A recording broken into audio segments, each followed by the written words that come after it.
Hi అండి. ఈరోజు వచ్చేసరికి ఒక మంచి ఈవినింగ్ స్నాక్ అయితే చూపించబోతున్నా. ఎలా చేయాలో చూసేద్దాం రండి.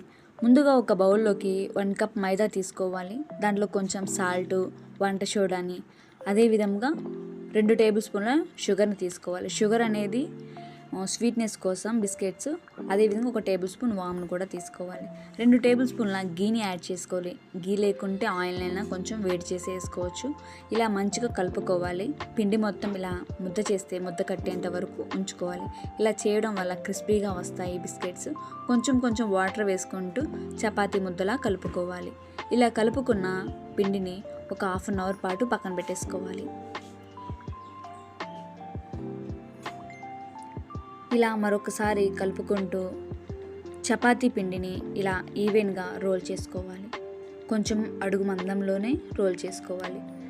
అదేవిధంగా ఒక క్యాప్ అంటే నేనైతే ఒక డ్రింక్ మూతనైతే తీసుకుంటున్నా. ఇలాంటి మూతతో ఇలా మూన్ షేప్ వచ్చే విధంగా అన్నింటినీ చేసుకోవాలి. ఇలా చేసుకోవడం వల్ల పిల్లలు కూడా ఇష్టంగా తింటారు. అదేవిధంగా పెద్దవాళ్ళు కూడా దీన్ని బాగా లైక్ చేస్తారు. సో ఈవినింగ్ టైంలో ది బెస్ట్ స్నాక్ అని కూడా చెప్పొచ్చు. సో ఇలా అన్నింటినీ ఇలా మూన్ షేప్లో చేసుకోవాలి.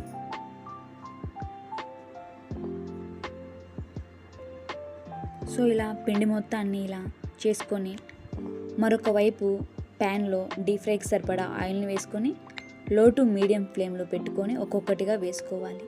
లేకుంటే అన్నీ పొంగిపోతాయి. సో ఇలా ఒక్కొక్కటిగా వేసుకుంటూ బిస్కెట్స్ని బాగా ఫ్రై చేసుకోవాలి. ఇలా గోల్డెన్ బ్రౌన్ కలర్ వచ్చేంత వరకు ఉంచుకొని సర్వ్ చేసుకుంటే కాజు బిస్కెట్స్ రెడీ.